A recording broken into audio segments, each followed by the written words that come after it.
Assalamualaikum warahmatullahi wabarakatuh. Bertemu lagi dengan saya, dosen pengampu mata kuliah metodologi penelitian, Devina Menawati. Kali ini kita sudah sampai pada pertemuan keempat, yaitu tentang penelitian kuantitatif. Nah, penelitian kuantitatif itu merupakan penelitian yang mendasarkan pada fakta yang sudah pernah terjadi dan bisa ditangkap oleh panca indera kita. Dan secara ontologis, objek dari penelitian kuantitatif ini adalah berupa fenomena dan hubungan antara fenomena-fenomena tersebut. Jadi, suatu gejala atau fenomena itu bukan merupakan suatu kejadian yang kebetulan, karena pasti merupakan akibat dari faktor-faktor yang mempengaruhinya. Jadi di sini ada yang saya tebalkan, yaitu hubungan dan akibat dari faktor-faktor yang mempengaruhinya. Jadi fenomena itu pasti berhubungan atau ada proses sebab akibat. Kemudian penelitian kuantitatif itu ukuran kebenarannya terletak pada koheren dan korespondensi. Nah, jadi pengembangan ilmu itu dimulai dari perumusan hipotesis. Hipotesis ini dideduksi dari teori. Ini yang dimaksud dengan ukuran kebenaran terletak pada koheren. Kemudian diuji kebenarannya melalui verifikasi untuk diproses lebih lanjut secara induktif. Nah, ini namanya korespondensi karena sesuai dengan kenyataan empiris di lapangan. Kemudian setelah itu menuju perumusan teori baru.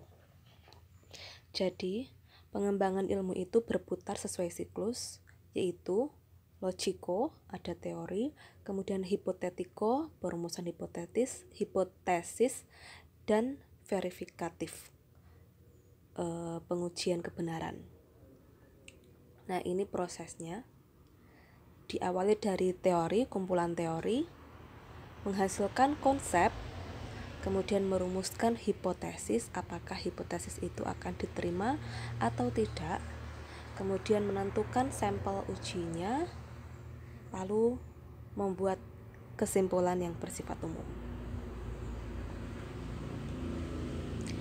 Pendekatan kuantitatif ini memusatkan perhatian pada gejala yang mempunyai karakteristik tertentu. Nah, ini disebut variabel. Kemudian hakikat hubungan di antara variabel-variabel itu hubungannya dianalisis. Ya, jadi yang dianalisis adalah hubungan antara variabel-variabel atau fenomena-fenomena. Kita menyebut fenomena atau gejala kalau dalam penelitian kuantitatif disebut variabel. Nah, hubungan antara gejala atau fenomena atau variabel itu kita analisis hubungannya menggunakan teori yang objektif. Ini adalah lingkup wilayah penelitian kuantitatif dalam keilmuan sosial.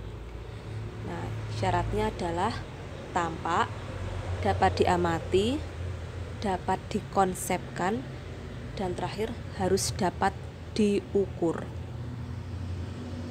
Kemudian ini susunan penulisan laporan penelitian kuantitatif. Anggap saja ini adalah susunan ketika Anda membuat skripsi.